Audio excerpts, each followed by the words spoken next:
स्वागत है आपका रियल घोस्ट वर्ल्ड में। नमस्कार दोस्तों, आपका एक बार फिर से हमारे YouTube channel real ghost world में स्वागत है।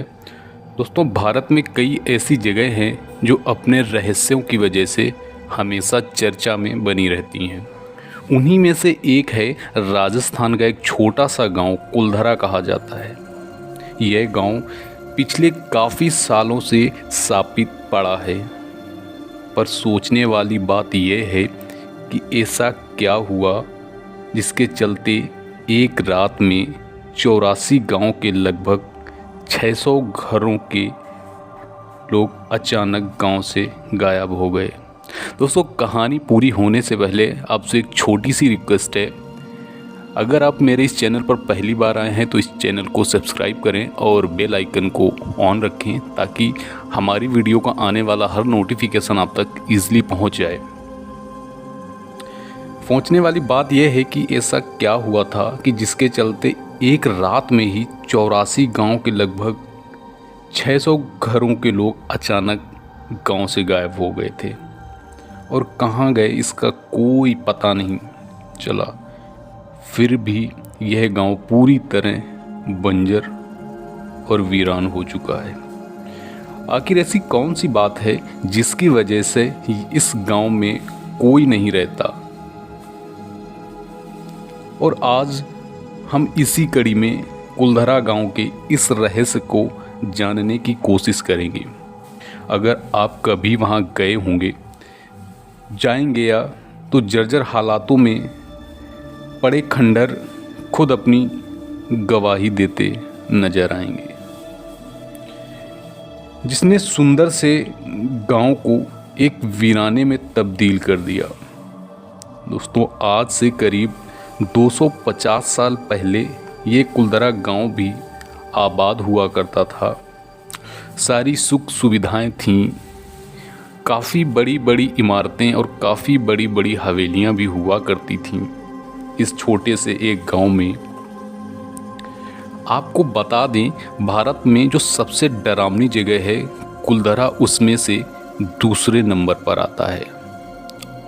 हालांकि आसपास रहने वालों का मानना ये है कि यह गांव शापित है और इसमें भूतिया हरकतें काफ़ी बार देखी गई हैं, क्योंकि रात में काफ़ी औरतों के चूड़ियों की खनकने की आवाज़ आती है तो कभी बच्चों के रोने की। दोस्तों, आप यकीन नहीं करेंगे कि वहाँ कुछ टूरिस्ट जो घूमने गए थे अपनी कार से, जब वो वापस घूम के अपनी कार के पास पहुँचते हैं तो उनके कार में छोटे छोटे बच्चों के पैरों के निशान मिले।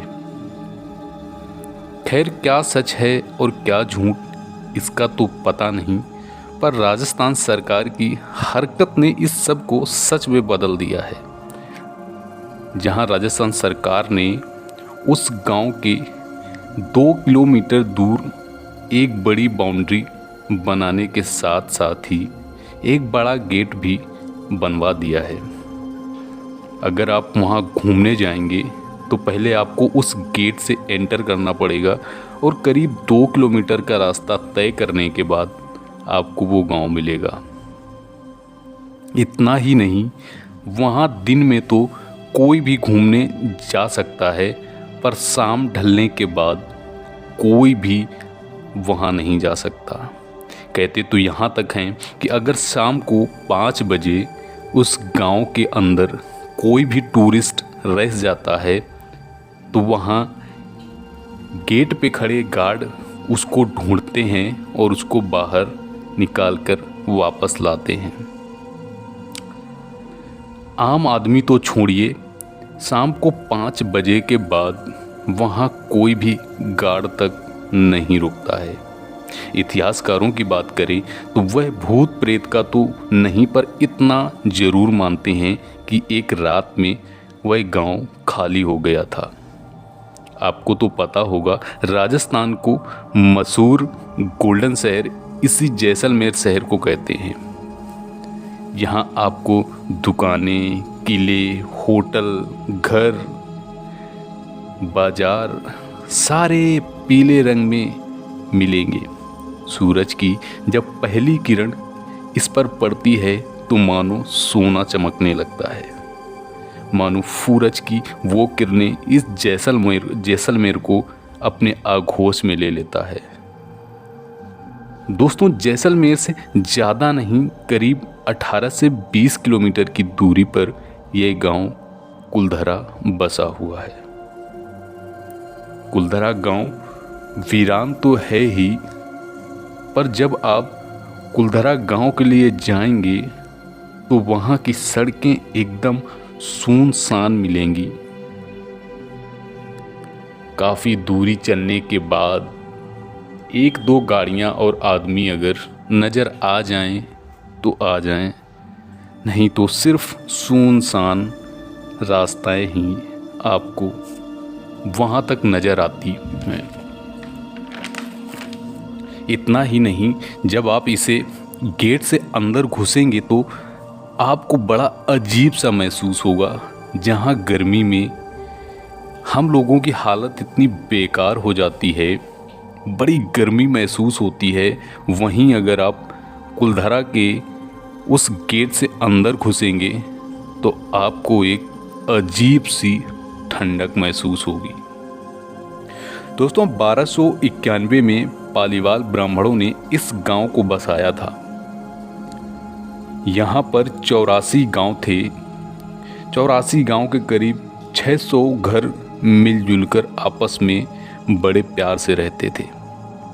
आपको बता दें कि इस जाति के लोग बहुत ही पढ़े लिखे और अमीर व तेज़ दिमाग होने के कारण इस जाति के लोग अच्छे वैज्ञानिक थे।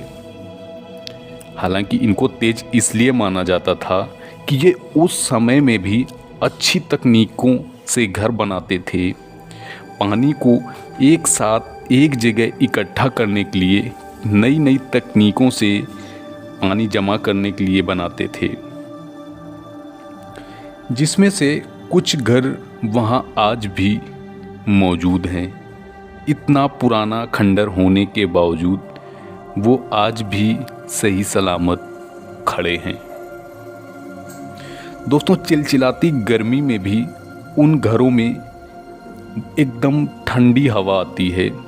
बस सवाल आज भी है, इतना विकसित गांव, इतना खुशहाल गांव आखिर क्यों सिर्फ एक रात में ही पूरा खाली हो गया।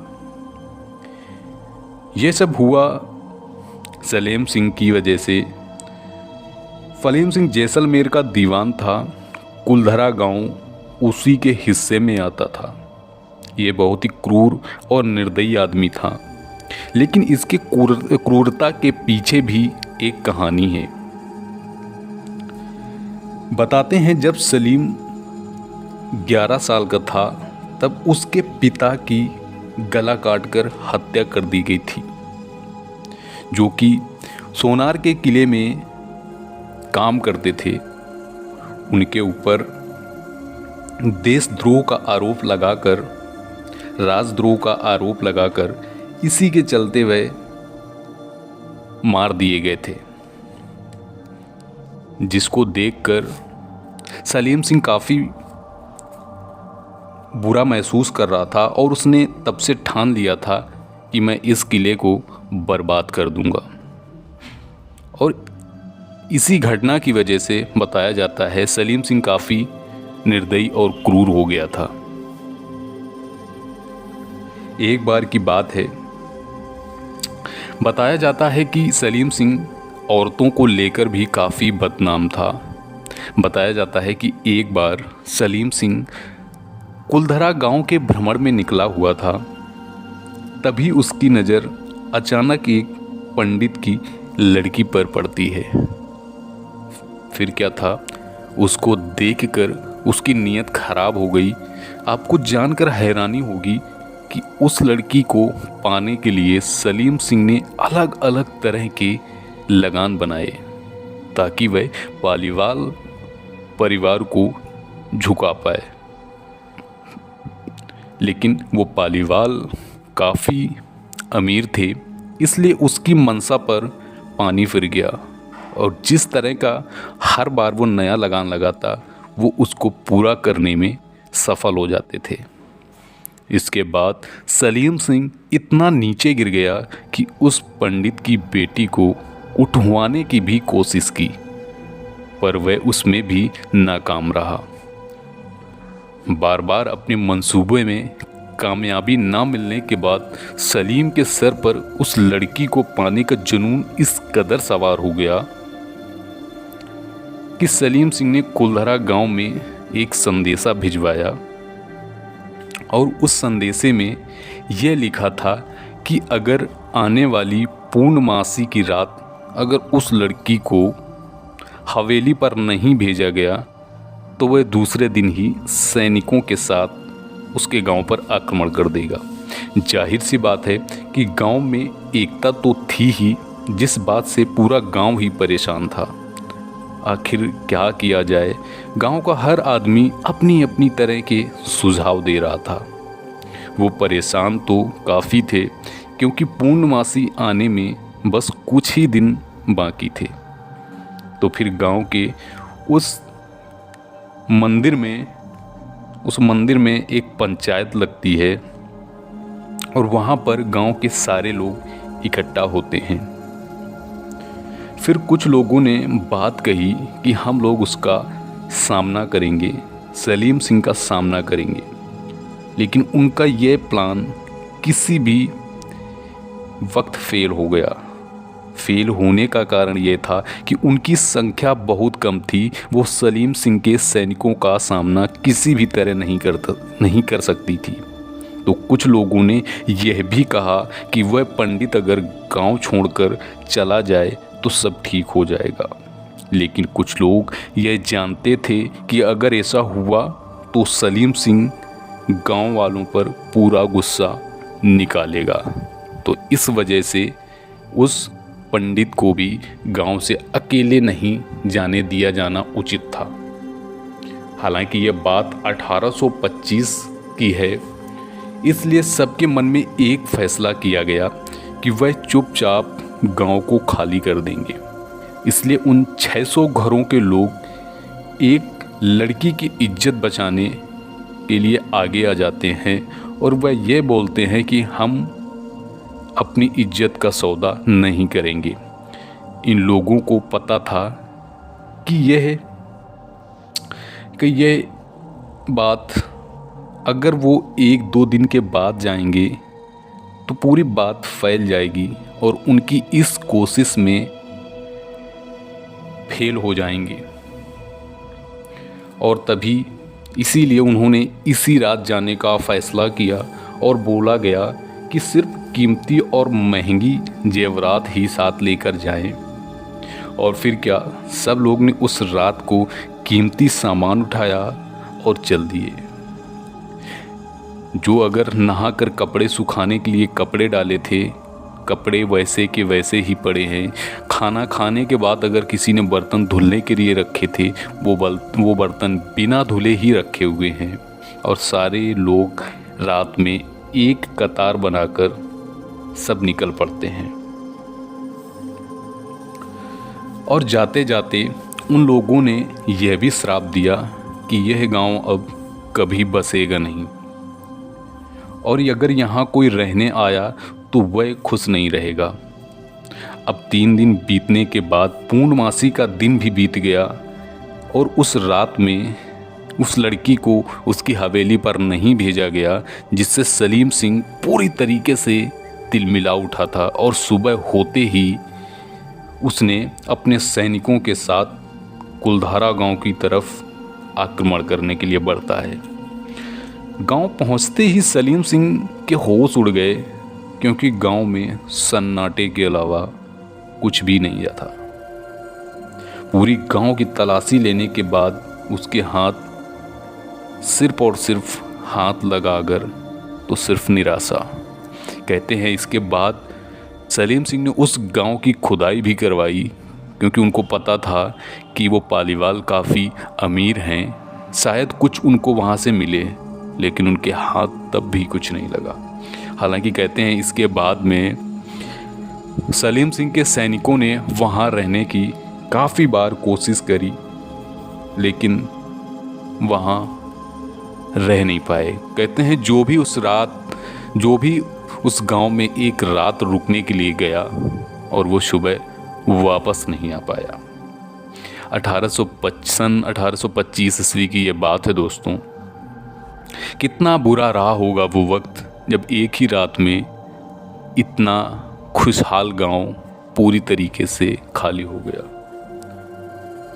दोस्त 2013 में पैरानॉर्मल के कुछ लोग वहाँ गए जिन्होंने यह दावा किया था कि वहाँ निगेटिव एनर्जी रहती है, पर रहस्यपूर्ण बात तो यह है कि वह 84 गांव के 600 परिवार रात में गायब हुए तो कहाँ हुए। तभी से कुल्हारा वीरान और बंजर एक शापित सा गांव पड़ा हुआ है। दोस्तों अगर आप कभी कुल्हारा गांव गए हैं तो आपके साथ क्या कुछ इस तरह का इंसिडेंट हुआ है, कमेंट बॉक्स में ज़रूर बताएं।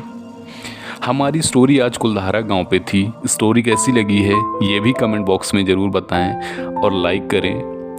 और अगर स्टोरी सुनने का आपको शौक़ है तो हमारे इस चैनल को सब्सक्राइब ज़रूर करें। नमस्कार।